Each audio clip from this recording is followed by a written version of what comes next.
స్థలంలో అంధకార స్థలంలో ఉన్న ధనమును నేను నీకు ఇచ్చేదను. హల్లెలూయా. దేవుడు తన భయభక్తులు గల బిడ్డలకి దాచి ఉంచిన మేలులు గొప్పవి. ఆ గొప్ప మేలు ఎలా ఉంటుందో, ఎక్కడ ఉంటుందో ఆ పరలోక గురించి ప్రభువు చెప్తా ఉన్నాడు. అప్పుడే నీకు కావలసిన ఆనందం, సంతోషం, సమాధానం, ఆరోగ్యం, సర్వ సమృద్ధి సమస్తము దాని నుంచే నీకు కలుగుతూ ఉంటాయి. ఆ రాజ్యము మరొకైనవి, గుప్తమైనవి సమస్త నిధులు నీ కొరకున్నాయి. ఇక్కడ ఉన్నవి శాశ్వతం, అక్కడ ఉన్నది శాశ్వతం.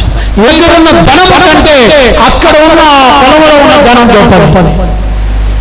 నా నామము నిమిత్తము అన్నదమ్ములైన అక్క చెల్లెలైన విడిచిపెట్టిన ప్రతి వాడు 100 రెట్లు పొంది. ఆమేన్. హల్లెలూయా.